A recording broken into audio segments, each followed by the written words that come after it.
So excited to be here. Thank you so much for that warm introduction. Some of the things I'm going to talk to you about today can and will change the course of your personal and professional lives. So how can this serve me now? What's the lesson to be learned in this? 80% of your success in life comes from your psychology. So if you want to be disruptive, if you want to be more, do more, have more, earn more, you've got to work from the belief system and from your thoughts. You change your thoughts, you change your life, okay? Remember, everything you've ever wanted, I mean everything, is on the other side of fear. Everything you've ever wanted is pushing through fear, getting through that veil hanging before you of fear. So we do have a speaker today who is going to challenge you. I think he's going to inspire you, and I think he's going to give you leadership or lessons in leadership and coach you a little bit on that. And so that's pretty exciting because that's what all of us do for on a day-to-day basis is really lead people. So let me give you a little introduction to Ben Pappas. He's a retired Marine Corps Lieutenant Colonel. So Ben is the CEO and founder of Ben Pappas Strategy and Executive Performance Coaching. He has over 25 years of leadership experience in some of the most demanding positions and environments on earth. He's led, mentored, and coached thousands of people, including highly successful business founders, C-suite executives, and Fortune 100 companies from across the U.S. and the world. He's also a co-host of the War Room podcast. So it'll be really nice to listen to that. Ben's leadership experience spans commanding precision raids and direct combat, promoting foreign relations. I'm not sure the foreign relations he's promoting in direct combat. So coaching people and achieve personal and business success and even leadership on the football field. Ben commanded the elite 2nd Marine Raider Battalion, one of the only 3 Special Op Forces battalions in the Marine Corps. He also served as platoon commander with the 1st Force Recon and designed and built the Recon Training Company, which included the basic recon course and the Scout Sniper School. Ben is a graduate of the Naval Academy in Annapolis, where he earned a Bachelor of Science, Political Science. He played football for the midshipmen. He also is a distinguished graduate of the National War College in Washington, D.C., where he's earned the Master of Science in National Security Strategy with a focus on strategic leadership and planning. I couldn't be more excited to introduce to you retired Lieutenant Colonel Ben Pappas, and give him a real warm round of applause. Yeah, baby, Friday morning. So excited to be here. Thank you so much for that warm introduction. I'm so excited to be here with all of you. Before I get started here, because we're going to rock and roll, we're going to do this again Friday morning. We got to bring it, okay? Before I get started, how many people out here have served in the U.S. military before? Show of hands. How many U.S. Army? I'm serving the Army. How many Navy? How many Air Force? And how many in my beloved Corps, the Marine Corps? Ra Semper Fi. Hey, give them a round of applause, everyone. Thank you for your service. All right, before I get started, I want to ask you a question. How many of you believe in the idea that your beliefs and your thoughts have something to do with your actions and therefore your performance and therefore your destiny? How many of you can believe in that idea? Yeah, okay, good, because we're going to get into that today. We're going to talk a lot about mindset, okay, and some of the things that I'm going to talk to you about today, all right, some will be familiar, some may be new. But some of the things I'm going to talk to you about today can and will change the course of your personal and professional lives. So please take notes, please take pictures, listen to what I'm saying, employ it, add it. I think you're going to have a great day today with this, and you're really going to enjoy it. All right, did you know that according to the Harvard Business Review, there's a 45% increase in performance when you have a focus on resilience and adaptability? And then according to a U.S. Army research project, there's a 30% increase in performance from effective small unit leadership. And then according to the American Psychological Association, there's a 25% increase in performance during crisis when there's a focus in your culture on grit and resilience. Okay, so why am I telling you all this? I'm telling you all this because all of this resides in your head. Your mindset matters more than you know, okay? The thoughts you think, the things you believe, deep down inside, can make all the difference in the world. 80% of your success in life comes from your psychology. 20% comes from your mechanics and from the actions you take. To build an unstoppable team, we need the right people with the right mindset. And that right mindset comes from ferocious optimism. I'm going to describe that to you. I'm going to talk to you about that. And also from frontline leadership. Okay, I love this picture. This is a time when I was doing direct action missions in Iraq around 2006. I was with First Force Recon. We were hunting down high-value targets. I'm going to tell you guys a little story here. I'm actually going to read some of it to you because there's some details I don't want to miss that are very specific. And while you're listening to this story, I want you to listen critically and try to see if you can hear when there was a time when you hear mindset, when you hear resilience, you hear the power of belief, you hear overcoming events, you hear a time that we had to focus, overcoming fear, all those things. So listen critically because we're going to talk about these things throughout the rest of the talk as well too. So with all this at stake, how could I possibly know that when I said go, that they would go? How did I know that when things got bad out there, which I knew they would, that they would hold it together and still accomplish the mission? I knew that our team was rock solid and would fight for each other to achieve the mission until the bitter end. I knew this because our team was made up of the right people with the right mindset, and that mindset was ferocious optimism. They had courage, powerful belief, and the combat mindset, along with very strong frontline leadership. I'm going to end this story now without the graphic details, but I will tell you that a long, close quarters firefight took place, and we did take a casualty. But we did put an end to the terrorist leader and his bomb-making cell that day.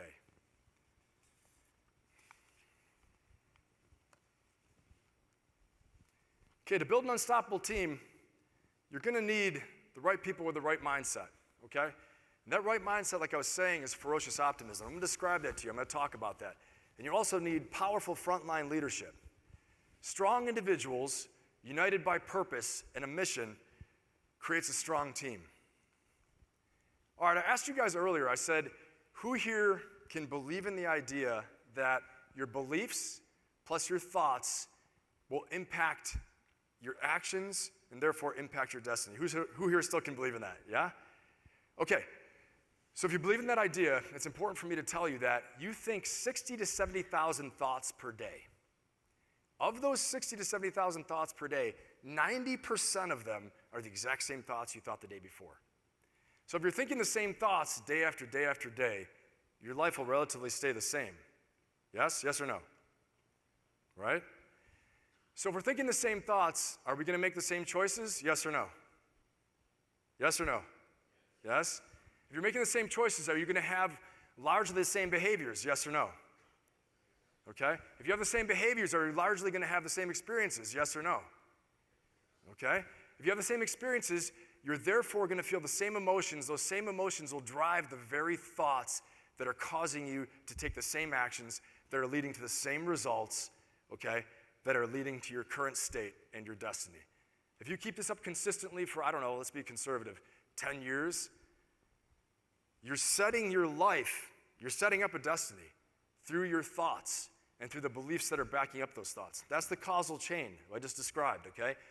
So if you want to be disruptive, if you want to be more, do more, have more, earn more, you've got to work from the belief system and from your thoughts. You change your thoughts, you change your life, okay? One of the most important things you have to believe that will change your thoughts is that you have the power to change. You have the power to change your situation. That's critical. If you don't believe you have the power to change your situation, you begin to suffer when you believe you're helpless. And we're going to talk about this later. You also have to believe that you have this unique personal genius within you. You have some type of talent. You have to believe this innate talent inside of you. Maybe you haven't developed it yet. Maybe you haven't brought it out yet, but it's in there. I'm here to tell you. Some of us were very lucky growing up. You know, we've had people who told us, you're special. All right, you're special. You have this special talent. You've discovered it maybe. Maybe you have an inkling, an idea that I've got this talent I can use. Maybe you're funny. Maybe you're a good friend. Maybe you're a good listener. Maybe you're a great planner. Maybe your work ethic is unmatched. All those things. You need to expand this and grow this and bring this to be your highest and best self for yourself, your personal life, but also your professional life as well too. Bring this to your team. The gift of your work sometimes is our highest and best self and our highest and best calling. Bring out your very best, bring your highest and best self through this personal genius, through this belief that you have this talent and ability, and bring this to the team to help you grow. Who here likes the F word? Who likes to use the F word? I do. I use it all the time. I'm not talking about that F word. I'm talking about faith. Come on. You got to have faith. We need faith. Let's see how this works. We need faith, okay? Faith is crucial. Sometimes you have to know, like you know, that you can do it, you can overcome it, you can be it, okay? You can figure it out. You're going to hit some tough times in life. I'm telling you what, the hits keep coming. I think I've gone through all this stuff and I'm going to be okay. The hits keep coming all the time. Do they not? They do, okay?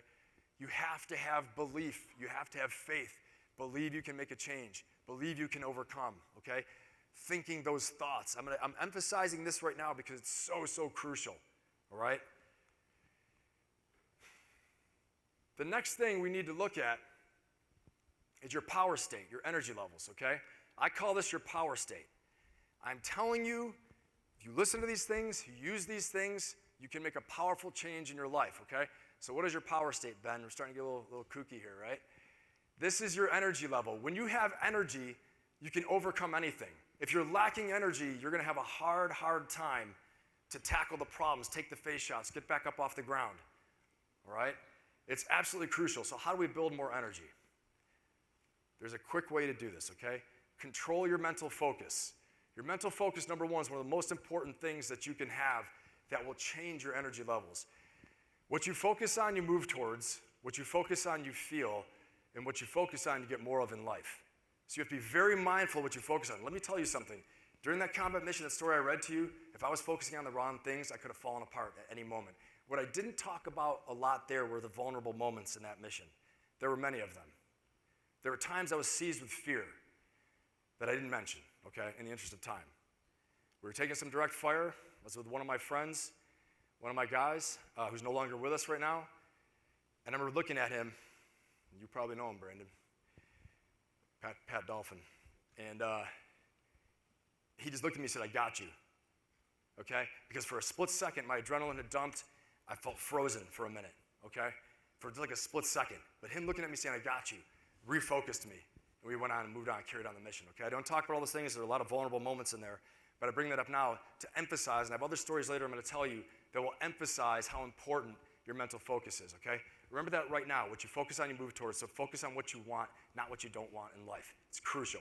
Next, your physical energy, okay? Preserve your physical energy. How do we do this? Number one thing is put your body in motion, all right? If you want to build your energy, you want to change your energetic state, put your body in motion, get moving. Run, jog, dance, jump, I don't care, do something, okay? We all stand up, we start shadow boxing, okay? Do something, especially when you start feeling fear overcoming you, stress, get up, move around. The next thing is this. How much are we sleeping out here?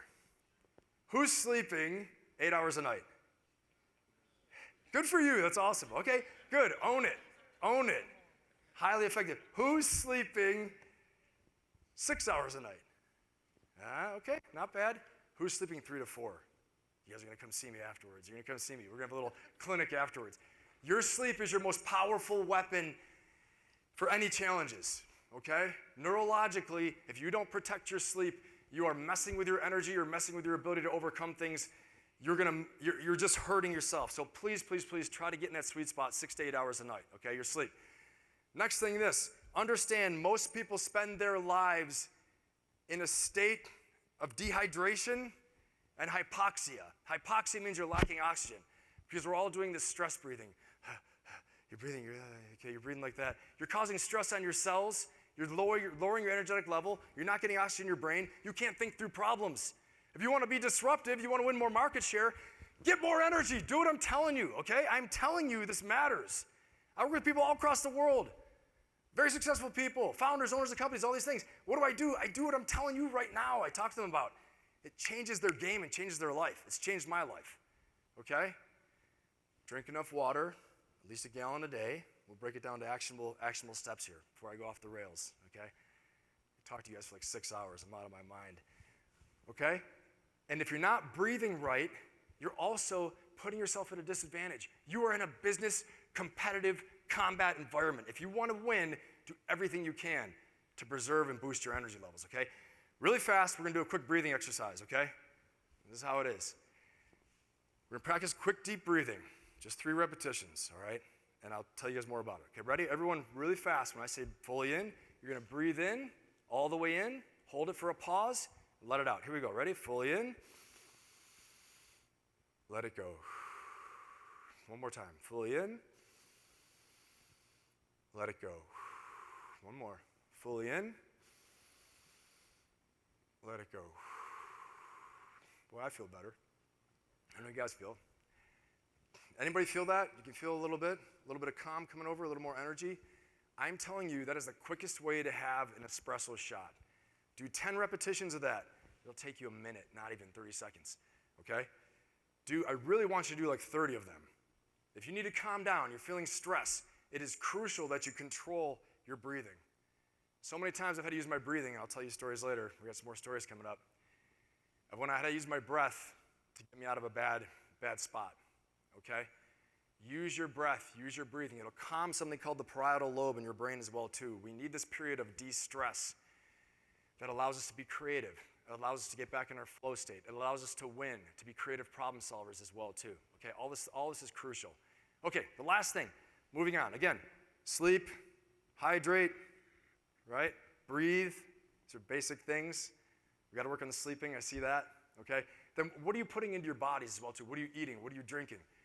Are you smoking? Are you doing drugs? Okay. How much alcohol are you drinking? I like alcohol too, but I know when I have to keep away from it. It's not the best thing for you. Okay. Again, if you want to win, you want to be competitive, you do whatever it takes. Okay. You preserve this energy state. Boost your energy levels. Boost your power state. Everyone on that team, the story I read you, had a ferocious power state. Their energy, their enthusiasm, their ability to tackle problems was off the charts, okay? Because they do all the things I'm just describing to you, okay? The last part of this, your self-talk. Who here asks themselves fairly regularly, why am I such a dumbass? Oh yeah, all right, own it. I love it, I love it. That's one of the ones, right? Or why am I so stupid? Okay, even if you don't say it out loud, if this is this is kind of your go-to, your default, you're reducing your energy levels, you're hurting yourself. You gotta be your own best friend, your own best coach, okay? Sometimes it's being a tough coach too on yourself. But your self-talk matters more than you know. You ask yourself better questions, you're gonna get better answers in life, okay? These are the questions I want you to work on asking yourself. How can this serve me now? Trust me, I've made some of the worst mistakes. And I'm like, yeah, how's this self-talk going for you now, pal? How's this freaking going for you? When I want to beat myself up and go nuts. And I'm like, okay, just say good things to yourself, okay? Tell yourself it's okay. But for real, it works, okay? How can this serve me now? What's the lesson to be learned in this? What is the lesson here? How could I have done this better when I totally screw up, right? I totally mess it up. I'm like, all right, come on, ask yourself the right question. How could I have done this better? But it matters.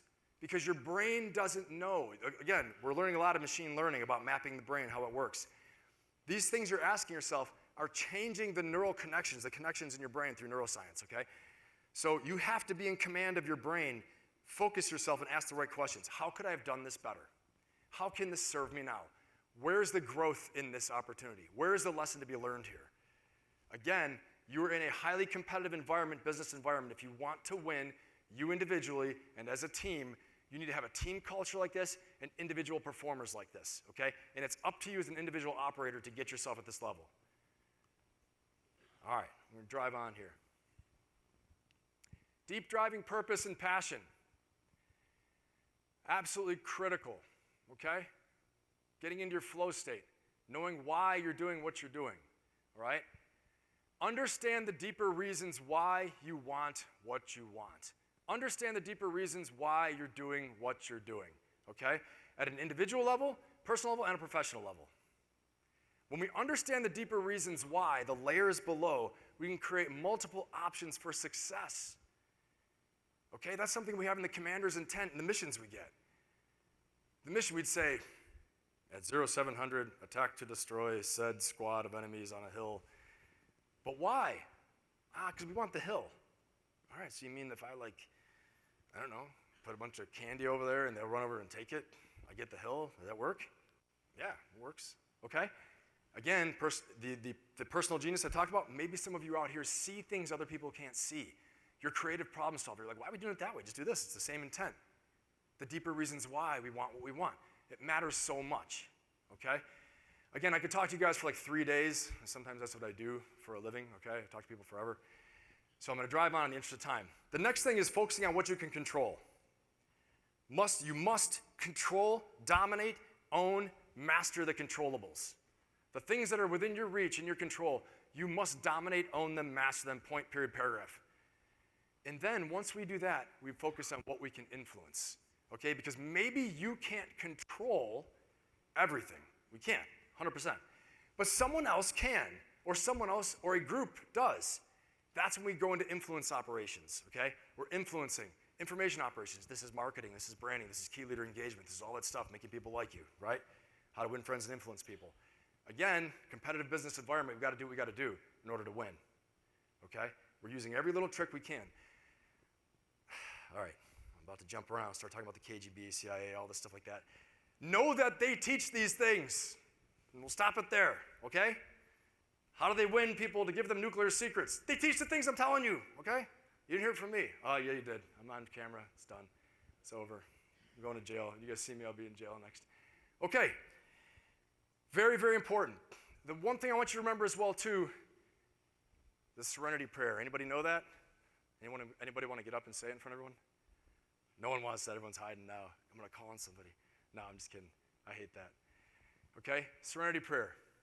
Lord, give me the serenity to accept the things I cannot change, the courage to change the things I can, and the wisdom to know the difference.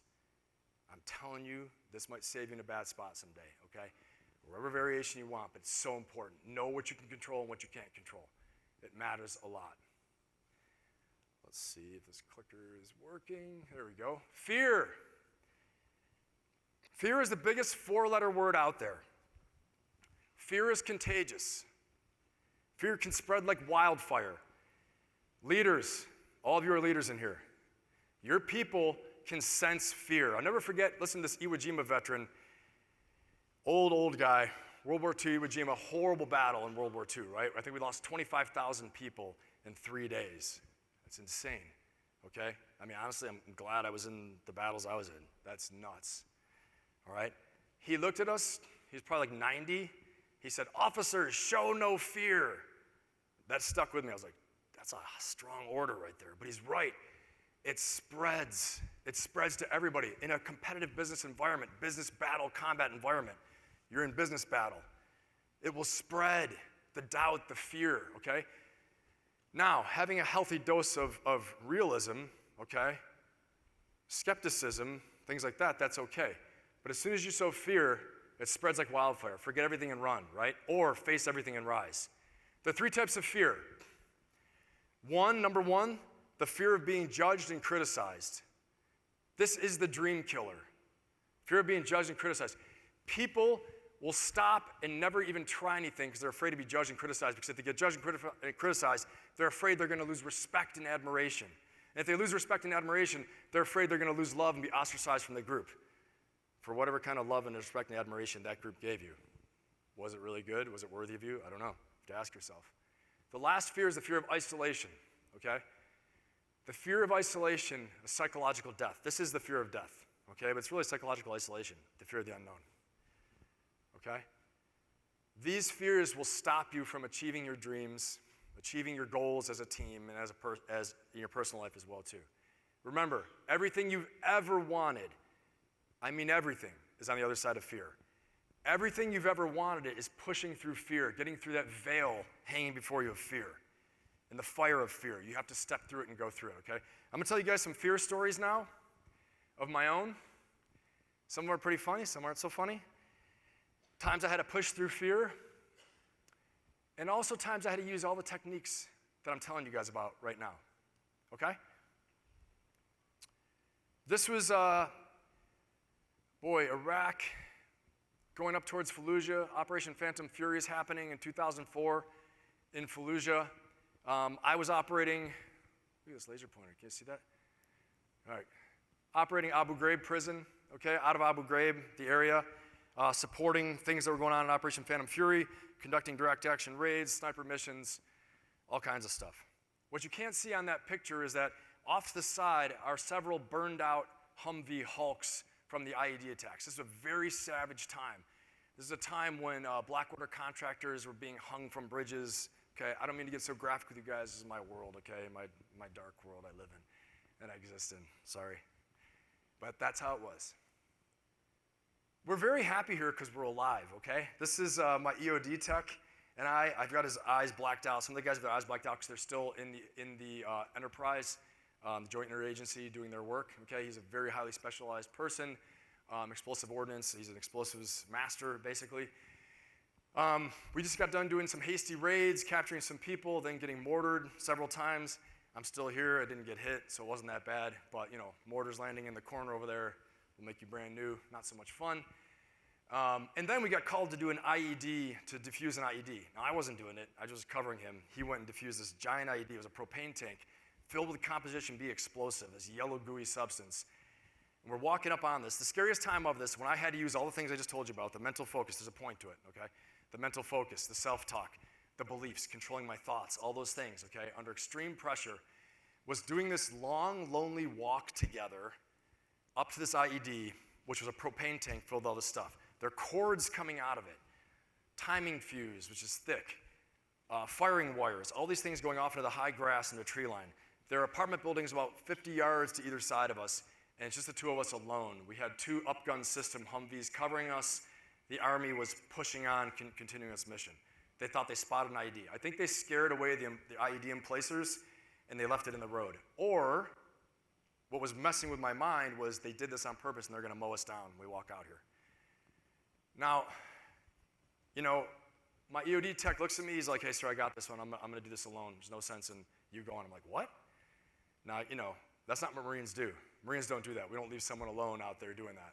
So I made the long walk with him, basically told him, if you die, I die. Let's go. Now, that took some mental focus, okay, as well, too. Getting through that wasn't, it was, you know, a little bit of fear, for sure. But that's what we do, okay? This was, these are my snipers up at Abu Ghraib. They look young and fresh, but they were stone-cold killers, I will tell you that much. On this particular day, the big guy there, he's my chief scout, basically came to me and said, hey, look, Corporal so-and-so, it's getting short, he's got 10 days left, he's got a bad feeling about this mission. I want you to come in the team and do this. I was like, all right, you know, because I was usually commanding the raid force and usually going on raids, things like that. I'd done some sniper work before. But so we go out, we're going to do this mission. We're going to go eliminate an IED emplacer, okay? Someone that's been, one of the people that's been putting the IEDs out there. And so we go out and do this mission in this beautiful place.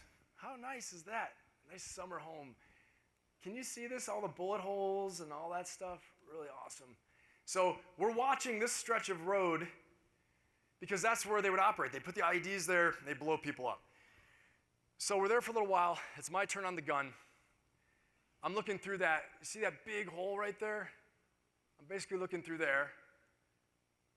And we have everything all camouflaged out. How we got in there was just like the other mission, okay? This time an infantry company, not a special operations unit. An infantry company was banging around in the daytime, making a lot of noise, doing a search. We snuck in there, established our hide site, and we're set up, ready to go. We had the window for when he'd operate. That window had passed. It was my turn on the gun. I'm there, giving one of the other snipers a break. All of a sudden, he pulls up. Red pickup truck. Chief Scout says to me, all of a sudden, I'm looking around. I see it pull up. He says, stand by, headshot. Stand by, headshot. Okay? I'm following my orders. I place the reticle. I place the crosshairs on his head. It's about a 150-meter shot, super easy shot with a Leopold scope on a Marine Corps sniper rifle, okay? I have the crosshairs on his head. I'm standing by. He's like, stand by, headshot. I'm lining up. I go through my breathing procedures, getting ready to clock him, clock his friend. He gets out of the vehicle. All I need him to do is to grab the propane tank, and it's lights out, okay? Mission accomplished, okay? Mission accomplished. I'm saving people, all right? Let's put this in perspective. I'm saving a lot of people. They've been killing a lot of people. All of a sudden, instead, he gets out to grab the propane tank, grabs his cell phone, gets on the phone. He starts looking around. He's looking up at the buildings. He starts looking at our building. And then he's looking at me. And I'm like, oh, no, we're compromised. Jumps in the vehicle, skirt, gets out of there, takes off. He and his buddy leave. Compromised, okay? That's when things got pretty crazy. We were compromised, and I will tell you this, okay? We got surrounded. People were trying to breach in through the front door. They did. They breached in through the front gate. We had the interior door barricaded so that it would be very hard to get through in case kids or something tried to get in there, but we really had it barricaded strongly. We had trip flares set up as a first line of defense to scare people away. The next trip wire was at the stairwell leading up to where we were, was a Claymore mine, okay? So all this is giving you an idea of the preparation. People are shouting, screaming, they start jumping up on the roofs over here. In my mind, all of a sudden, the fear starts closing in on me, closing me out. I cannot think, okay? This happened for about 2 seconds, maybe 1 second. To me, it felt like an eternity. Literally, remembering Black Hawk Down.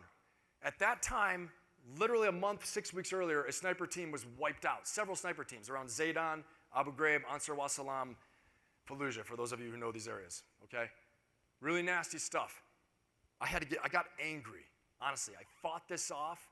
I focused my mind. I was like, man, forget this. It's not happening. I was like, let's go. It's us versus them. Let's go. I told my guys, let's go. We're going home today. And they're like, oh, hell yeah. There's some savages, right? Like, hell yeah.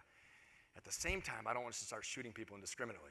So I've got these dilemmas in my mind. I had to really focus, had to breathe, had to get ready to do what we had to do. Luckily, we had made a call to the QRF, Quick Reaction Force.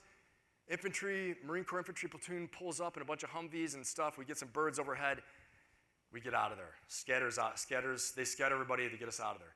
The point of the story is that when you have overwhelming fear and stress, you gotta go back to these things. I'm telling you, they work. I'm telling you. My mind cleared right back up. I was back in control. I'm like, all right, I'm good. Whatever happens, I'm good. But I'm not gonna sit here and freeze, and I'm not gonna die like a dog. I'm not gonna sit here and roll over. I'm gonna do it my way. And I'm telling you what, it makes all the difference in the world. Sometimes people will tell you how to get out of fear is to get grateful. Yes, that works. Getting angry works too. All right? A little secret. Another time I had real fear. This is going to make you laugh, I think. So I get done doing all this crazy stuff, and all of a sudden, I decide I'm going to enroll in acting at UCLA. So I get back, I'm like, I need some kind of thrill, something to blow my hair back, I need something different. And I've done a little acting in the past, but this is like the deep end of the pool. These are the people like for real, they're serious about it, not like messing around like I was messing around. So I do pretty well at UCLA, and they invite me to join the Second Story Theater in Hollywood, California, in West Hollywood. So I joined the Second Story Theater. They had some great alum coming out of there. They had, I think, Sean Penn, Michelle Pfeiffer, Cameron Diaz, like a bunch of working actors that you would know that are in TV shows. So I get in there. My first day, I have to give a monologue in front of the whole crew, okay? So I'm like the third or fourth person to go, and in front of me is this girl who's from New York City, from Broadway. She's trying to make it in LA. Like, she's legit, triple threat. She can sing, she can dance, she can act. She's amazing, she's gorgeous, right? My teachers destroy her. They destroyed her, made her cry. You can't act, you think you can make it here? I was like, who's seen that Instagram video where they have the pit bull and they have the little puppet and the guy makes the puppet eat the food and he starts hitting the puppet and the pit bull looks at it like this and like won't look at the food? This was me. I'm up in the stands, I'm up in the cheap seats waiting. I'm up next. I look down, I'm not kidding you, my heart is beating out of its chest. I had no training, no preparation for this type of fear. This was the fear of being judged and criticized off the charts. The fear of losing respect, being kicked out. I was like, was it a joke? Did they just bring the Marine in here just to kill him in front of everyone and say, see, you want to be like him? All these thoughts running through my mind. I had to get control of my thoughts again, control my breathing. I'm like, all right, you got this. You're here for a reason. You can do this. You're good. You've been through lots of other worse stuff. I'm like, no, I haven't. Combat was great. This is terrible. This is horrible. I'm going to be embarrassed. At least I die out there. And they'll be like, he was a great warrior. He was a great warrior. We honor him with his warrior death. This was like, she killed this girl, embarrassed her. I don't want to be embarrassed. Blow me up. Don't embarrass me. See? It's insane, absolutely insane. So I control myself. I get down the steps. I get up there. I'm like, I do my monologue. Yay, it all goes well. Thank God. Okay? Unbelievable. There are different types of fear. Aha. Let's see when this comes up. Well, you guys can't see it yet, but let's see. There it is.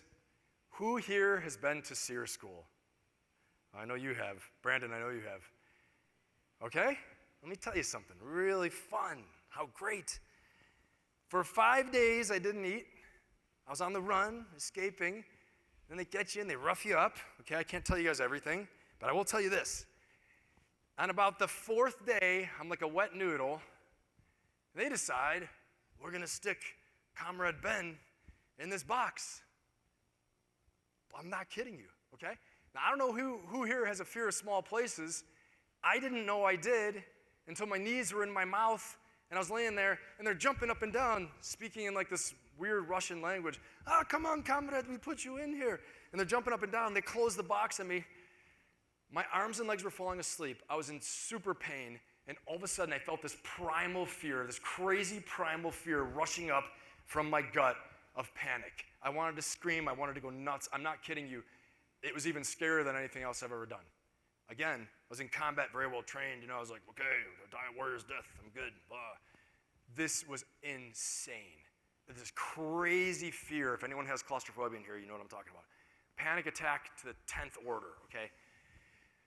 And again, I had to go to my thoughts, had to go to my breathing, had to focus. There's a little sliver of air. I just held on, breathing through that little crack, trying to get the air, trying to breathe. And I said, okay, it'll be okay. Self-talk. It'll be okay. You'll be okay. Just keep breathing. Keep breathing. Just go to sleep. You're fine.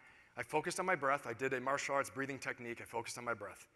I just kept breathing and breathing and breathing. And next thing you know, I was fine. I passed out. What seemed like a few minutes later, 2 people pulled me out of the box, okay? Under my arms, they dragged me out. Later, a doctor asked me, a psychologist said, how long do you think you're in that box for? I said like 5 to 7 minutes. He said, you were in there significantly longer than 30 minutes. I passed out, okay? So here's the good news. Go until you can't go any further. Perform and resist to your utmost, okay? Go until you can't go anymore. When you think you can't take one more step, you gotta take one more. That's just when you gotta take one more. That's just when you gotta take one more breath. That's just when you gotta keep going. Because everything you want is on the other side of that fear, on the other side of that doubt, on the other side of all the negativity and destructive feelings you're having. You gotta keep going. Because I know right now some of you out there are suffering. I know right now you got problems in your life. I know you do. You're putting on a happy face. You got things going on with you or with a family member. And I'm telling you right now, you're right around the corner from a victory.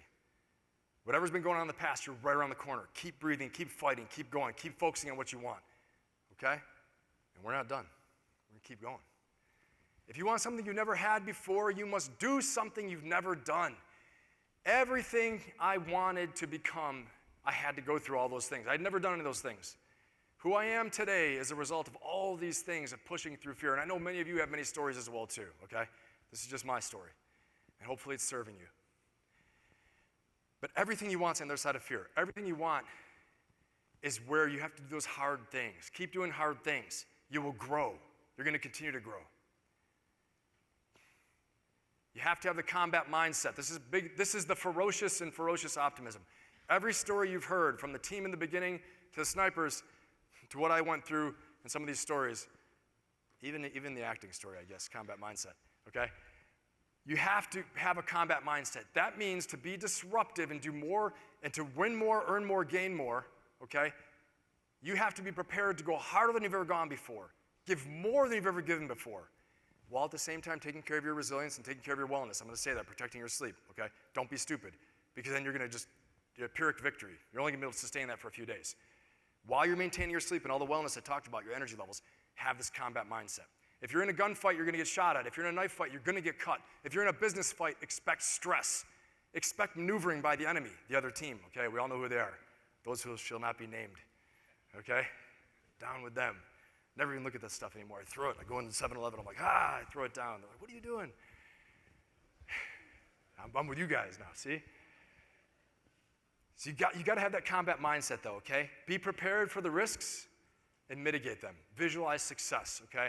You have to be ready to improvise, adapt, and overcome to meet the needs of the situation, all right? And then you will have victory and success. With the right amount of grit, you'll have it. Okay, we're gonna talk about frontline leadership. Again, I'm gonna work on that 30% increase in performance, okay? These are some tactics right now, leadership tactics. Please, yes, take pictures of this, understand this. If you want to get that 30% increase in performance, I mean, a 30% return on ROI, I'll take that all day, right? I'll take an increase in performance, increase in revenue, increase in everything. 30%, you kidding me? So please, please pay attention to this, okay? These are the core human interests, the needs we all have, the key motivations. Everyone needs this, okay? Understand this about your employees and your people. If you want them to follow you through the gates of hell, you have to understand what makes them tick. This is broken down, okay? Based in Maslow's hierarchy of needs, but really I adapted it and changed it when I was at the National War College, okay? At the National War College, I was writing national security strategy, and I came to find that there's a real similarity between what nation states' needs are and their core vital interests and what human vital interests are, what we need, okay? And so I started doing a blending of these two things, okay? You all need safety, security, and stability. You all need love and belonging and connection. You need to know that you belong to a community and a group. That's where we work on our esprit de corps and our culture, okay? Economic prosperity, don't mess with their pay, right? But you have to understand that pay alone is not gonna motivate them, okay? I'm not saying don't give bonuses, I'm not saying don't give raises, all that stuff like that. Don't touch the pay, right? But that alone will not motivate them. There has to be enough, and they have to know that they can grow, okay? Growth mindset, right? Respect and status, okay? They have to know that they're respected, that they have status. Crucial, absolutely crucial, very important. Variety, change, mental and physical stimulation. You gotta switch it up, make it fun sometimes, okay? Again, this is how you keep their interest. This is how you get that 30% extra performance. Personal evolution and growth. Absolutely crucial. You will attract and retain the top talent if you can show them how they will evolve by being with you and how they'll grow by being with you, okay? You have to know what their deep driving purpose is. Get to know them. Understand what their deep driving purpose is. And also share yours. What's your deep driving purpose? It could be family. It could be something else. And show them how they can serve others through this platform. I already know you guys do a lot of charitable work, things like that. I think it's fantastic.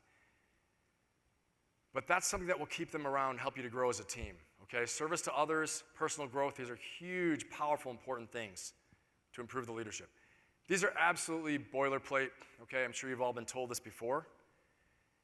But just to reemphasize it, never underestimate how important these traits are. Judgment, integrity, courage, bearing, endurance. You're bearing 24/7 leadership, okay? They have to know you're in charge 24/7, all right? The endurance to overcome the mental and physical hardships of the job. You have to be the lead sled dog. You can't lead from behind, okay? Decisiveness, making timely decisions and communicating them. Trust-building behaviors for leaders. If you're a really nice person, and you're very honest, you tell the truth all the time, you're selfless, but you're terrible at the job, you can't get it done, you don't know what you're doing, can they trust you? Can the team trust you? Yes or no? No. You need both, okay? The bar is up here, character and competence. You need both. Work on your character, work on your competence, get better, improve, study, do what you have to do, okay? Set the example. Your integrity, boilerplate. You need that. And your intentions. If your intentions are bad, it will leak its way out. The team will know, the people will know what you're about. So really check in with yourself. Am I doing this for the right reasons, for the right things? Yes, I want to leave this right now. I don't want to go all the way on this. Oh, God, this is too much. Check your intentions. It's worth the investment. Trust me, 30% increase in performance. You want to win, right? It's like the mental and physical energy. You want to win? Do it. All right, big slide, eye chart. I know that. Take a picture, please. I want you to look at this, okay? I'm not going to read every one of these to you. But I want you to look at this, and I want you to understand that by improving in just a few of these areas, this is a performance skill. These are performance skills. This is not theory, okay? By improving in these areas, you'll build more trust. When you build more trust in your team, you move faster. You start operating off intent. You start having people that will take care of things for you. Don't have to always check in with you all the time, okay? One of the things that I had to work on was confronting reality, okay? I am ferociously optimistic. The ferocity came in later through experience and time, okay? Clarify expectations and confront reality. Sometimes if something's just terrible, you got to say it as tactfully and as constructively as you can. If something's really good, you can say that too. Be that person that also praises. It matters. You're reinforcing positive behavior and what you want, okay? Practicing accountability, that's hard too. Talking straight with candor is also hard. It seems easy. Talk straight. Oh, yes, I always talk straight. Do you? Do you really? Well, some conversations, we'll figure it out. You have to ask yourself, okay? How candid are you? How much candor do you have? Now, there's too much candor too, where nobody wants to listen to you anymore, right? Boss is like, yeah, that's right. Hit the road, okay? You have to strike the balance. But these are things you can work on. These are skills. These are performance skills. So please take a picture, look at these, see what you can improve on, and use it. All right, this is your call to action. You can be your best personally and professionally if you pay the price, okay? Part of this price you have to pay is to accept that you have a growth mindset, okay? The growth mindset says that my skills and abilities are not fixed. I can improve, I can learn, I can grow, I can learn from past mistakes. It also refuses something called learned helplessness. Learned helplessness is best illustrated with the example of a baby elephant that gets tied to a tree with a rope when it's young. But at that time, it's too weak to actually break the rope. So after a little while of trying, it gives up. It no longer tries anymore because it has learned that it's helpless. You have to ask yourself, how many things in life have you learned that you're helpless for? Because guess what? The adult elephant now could rip the tree out of the ground, could break that rope so easily. How many things have you been taught that you're helpless to overcome? You have to ask yourself now, to pay this price, what are you willing to change? Are you willing to change your attitude, your mindset, your relationship to fear, your intentions, and effort for the team? And now that you guys know all of this, you're armed with this, what will you do with it? How will you use it? I believe in all of you. I know you can make a difference and make a change. I know you can win more than ever, do more than ever, be more, have more than ever. Go get it done and make it happen. Such a pleasure to be here today. That's how you can reach me. Thank you so much.